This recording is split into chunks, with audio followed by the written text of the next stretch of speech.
Online classes में आपका एक बार फिर से स्वागत है। हमने इसके पहले वाले पार्ट में गलता लुका का भाग 1 पढ़ा था, जिसके अंतर्गत हमने मोहन और धनराम और उसके पढ़ाई से संबंधित जानकारी को आपको दिया था।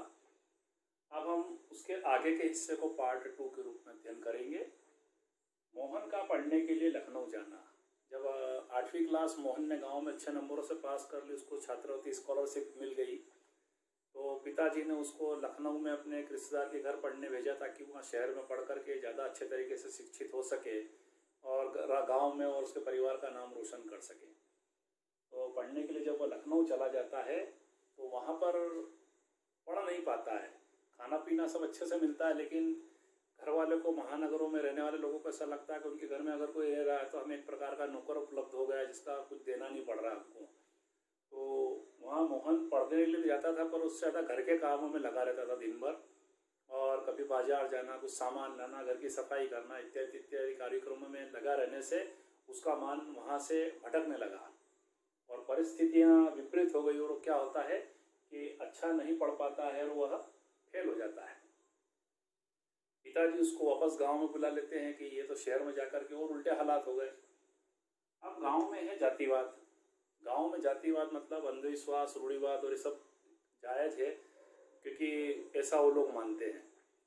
हम आज के समय में इन चीज़ों को नहीं मानते हैं, लेकिन गांव में अक्सर सामान्य वर्ग के यानी ठाकुर जाति के या पुरोहित जाति के लोग छोटी जाति के टोले में या मझोले में जाकर या उनकी दुकानों पर जाकर के नहीं बैठते हैं।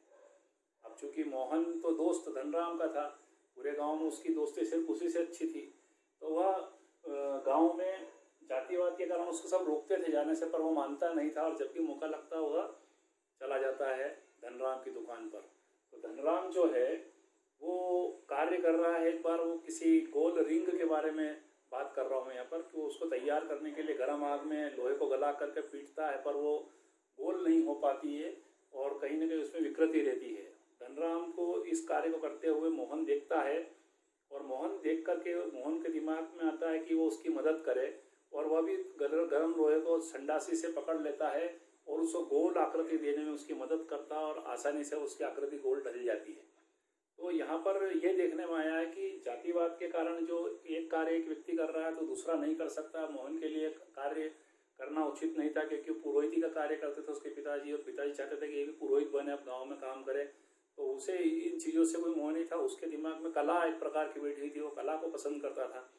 तो वह जातिवाद के इन सब भेदभाव को तोड़ करके और छोड़ करके बड़ी आसानी से धनराम के साथ में उस काम को सीखने लगता है। धनराम की मदद भी करता है और सफाई से कार्य करता है। तो धनराम को भी लगता है कि मोहन कितना तेज है इस कार्य करने में भी।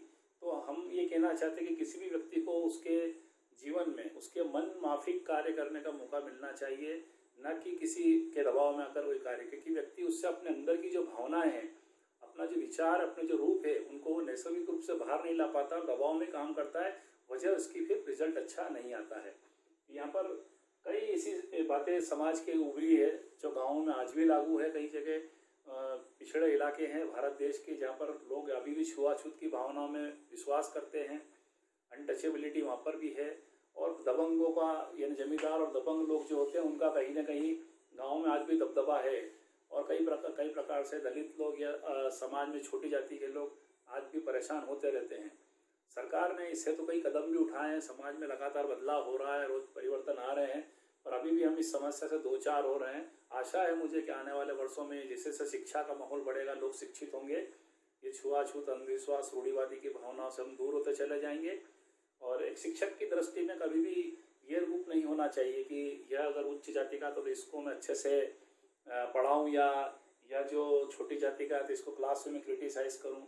तो ये बड़े भी गलत बात है जो कि शिक्षकों के लिए ठीक नहीं है। तो हमें भी एक शिक्षक के रूप में इन बातों पर ध्यान रखना चाहिए और अपने आप को अपडेट करके सुधार करना चाहिए। हमारे लिए क्लास में पहला बच्चा और आखिरी बच्चा समान होना चाहिए। क्लास में सब अच्छे विद्यार्थी ही हैं, उनके लिए कोई जाति संबंध होना ही नहीं चाहिए। इसलिए यूनिफॉर्म कोड लागू हुआ है, और जब यूनिफॉर्म में बच्चा आता है तो पता ही नहीं कि कौन किस जाति का, किस समाज का, सब मित्र हैं, सब दोस्त हैं, सबको एक समान वहाँ पर आजकल बैठने की योग्यता मिलती है सभी स्कूलों में। तो अब हमारा वहाँ पर तो माहौल सुधर रहा है, पर अभी ग्रामीण इलाकों में अभी भी अच्छे स्कूल्स और बड़े स्कूल्स की कमी होने से सरकारी स्कूलों में इस प्रकार के भेदभाव के कभी कभी हमको केसेस देखने को मिल जाते हैं।